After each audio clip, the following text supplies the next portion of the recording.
Hello बच्चों, आप सभी का स्वागत है आपके अपने YouTube channel success will be yours में। और बच्चों, आज की इस क्लास में हम 5th क्लास के सब्जेक्ट मैथमेटिक्स की वर्कशीट नंबर 46 के विषय में अध्ययन करेंगे। बच्चों, सबसे पहले इसमें आपको एक संदेश दिया गया है और संदेश क्या है बच्चों, आइए पढ़ते हैं। बच्चों, आज की इस कार्य पत्रिका में आपके लिए एक संदेश आया है जिसे पढ़ने के लिए आपको पिछली कार्य पत्रिका में सिखाई गई सांकेतिक भाषा का प्रयोग करना होगा। आइए उन्हीं संकेतों का प्रयोग करते हुए एक नया संदेश पता करते हैं। बच्चों, बहुत इंटरेस्टिंग है। आपको याद होगा लास्ट क्लास में हमने कोडिंग डिकोडिंग वाला चैप्टर किया था ना बच्चों, जिसके अंदर हमने अल्फ़ाबेट्स, जो इंग्लिश के लेटर्स और अल्फ़ाबेट्स थे, उनको हमने कोडिंग दी थी मैथमेटिकल ऑर्डर के हिसाब से। याद आया बच्चों कुछ?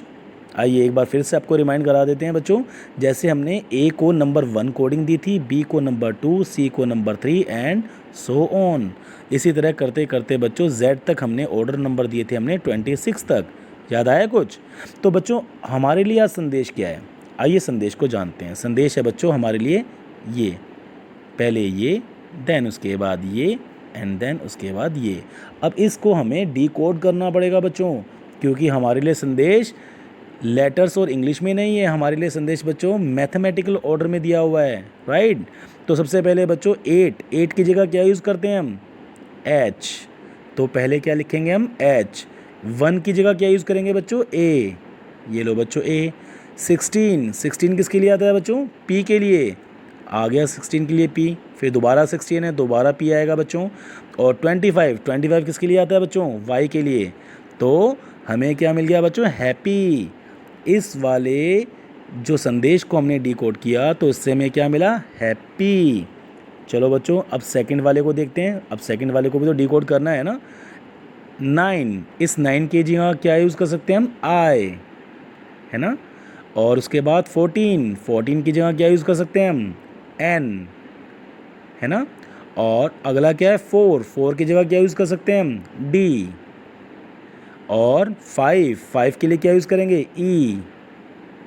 और उसके बाद 16 के लिए क्या यूज़ करेंगे बच्चों हम? पी, है ना। और उसके बाद 5 के लिए क्या यूज़ करेंगे? ई। और उसके बाद क्या है बच्चों?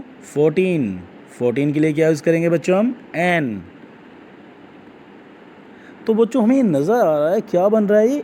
INDEPEN, इंडिपेंड, यस, इंडिपेंडेंस बनेगा बच्चों, है ना। इससे बना हैप्पी और इससे बना इंडिपेंडेंस, और इससे क्या बनेगा बच्चों? आप समझ सकते हो। हाँ बिल्कुल सही बच्चों। 4 के लिए क्या यूज़ करेंगे हम? डी, है ना। 1 के लिए क्या यूज़ करेंगे? ए। और 25 के लिए वाई। तो हमारे लिए संदेश क्या है बच्चों? यस, हमारे लिए संदेश है हैप्पी इंडिपेंडेंस डे, राइट। हमारे लिए संदेश क्या आया बच्चों? Happy independence day.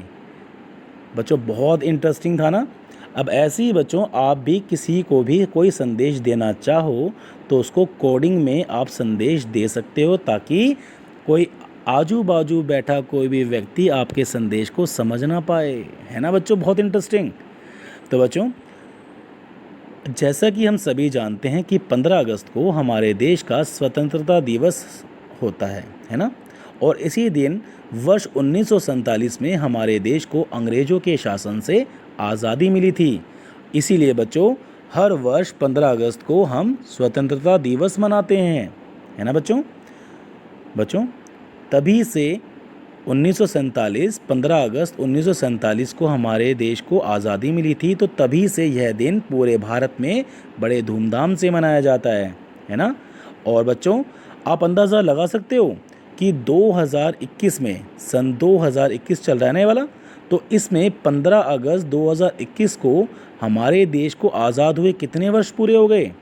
अंदाज़ा लगा सकते हो बच्चों आप? चलो ये क्वेश्चन आपके लिए, है ना। आप बताना बाद में कि हमारे देश को आज़ाद हुए सन 2021 में कितने वर्ष पूरे हो गए हैं। ठीक है बच्चों, ये काम आपके लिए है। अच्छा बच्चों, आगे आपके लिए है अभिभावक शिक्षक बैठक। जैसा कि बच्चों हम सभी जानते हैं कि हमारे विद्यालय में पिछले महीने अभिभावक शिक्षक बैठक अर्थात पीटीएम हुई है, ठीक है, उसका आयोजन किया गया था, ठीक है। तो रजत नाम का एक बच्चा है, रजत के विद्यालय में भी इस महीने पीटीएम हुई थी, ठीक है बच्चों।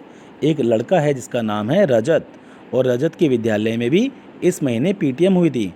तो पीटीएम के अंतिम दिन प्रधानाचार्य ने सभी कक्षाओं का पीटीएम रिकॉर्ड चेक किया। उन्होंने पाया कि कुछ अभिभावकों ने, कुछ पेरेंट्स ने पीटीएम में भाग नहीं लिया, जिनका विवरण तालिका में दिया गया है। तालिका को पूरा करने से पता लगाना है हमें बच्चों कि कितने अभिभावकों ने पीटीएम में भाग नहीं लिया, ठीक है बच्चों। तो अब ये तालिका हमें पूरी करनी है, ठीक है। अब यहाँ देखो बच्चों, पहली से लेके 5वीं तक की कक्षाओं के कितने बच्चे हैं? 448, 448। और पीटीएम में भाग लेने वाले अभिभावक कितने आए बच्चों? 310, 310। तो कितने अभिभावकों ने भाग नहीं लिया? तो बच्चों जितने बच्चों की संख्याएं हैं उसमें से यदि हम घटा दें उस संख्या को जिसमें अभिभावकों ने भाग लिया था, तो हमें वो संख्या प्राप्त हो जाएगी जिसमें अभिभावक नहीं आए थे। तो बच्चों 448 बच्चों के पेरेंट्स, यदि 310 पेरेंट्स ही आए तो कितने पेरेंट्स नहीं आए? 448 में से जब आप 310 को माइनस करोगे, घटा करोगे, तो उत्तर आ जाएगा आपका 138। 138 पेरेंट्स ऐसे हैं, अभिभावक ऐसे हैं जिन्होंने पीटीएम में भाग ही नहीं लिया, राइट। तो बच्चों अगला देखो, 6ठी से 8वीं कक्षाओं के लिए 1783 बच्चे हैं, लेकिन अभिभावक कितने आए, पेरेंट्स कितने आए? 1185। तो कितने अभिभावक नहीं आए? क्या करोगे बच्चों? जी हाँ, 1783 में से, मतलब 1783 में से क्या घटाना है? 1185। और जब आप इसको घटाओगे तो बच्चों कितने पेरेंट्स आएंगे? यहाँ 3 में से 5 तो नहीं जाएंगे, तो यहाँ से कैरी करके 13 में से 5 गए 8, यहाँ 8 में से कैरी कर लिया बचे 7, 7 में से तो 8 नहीं जाएंगे, तो एक कैरी कर लिया तो बचे 17, 17 में से 8 गए 9, यहाँ हो गया बच्चों 6, 6 में से 1 गया 5, 1 में से 1 गया 0। तो टोटल कितने पेरेंट्स नहीं आए बच्चों? 598 पेरेंट्स इस 6ठी से 8वीं कक्षाओं के लिए पेरेंट्स, अभिभावक पीटीएम में नहीं आए। इसी प्रकार बच्चों आप बाकी की कक्षाओं के लिए भी पीटीएम में भाग ना लेने वाले अभिभावकों की संख्या ज्ञात कर सकते हो, राइट। और जो कंटेंट मैंने अभी आपको सिखाया है उसके बिहाफ से बच्चों आप ये जो एक्सरसाइज आपको दी हुई है आप इसको आराम से कर सकते हो, है ना। तो बच्चों बहुत बहुत शुक्रिया जो आपने इस कंटेंट पर अपना इतना ध्यान दिया और इसको समझने का आपने प्रयास किया। बच्चों जिस प्रकार आप मेरी वीडियो को देखकर बहुत मेहनत कर रहे हो, उसी प्रकार बच्चों मैं आशा करता हूँ कि आज के कंटेंट को भी आपने बहुत अच्छे से देखा होगा और इसे समझने का प्रयास किया होगा। So thank you very much बच्चों।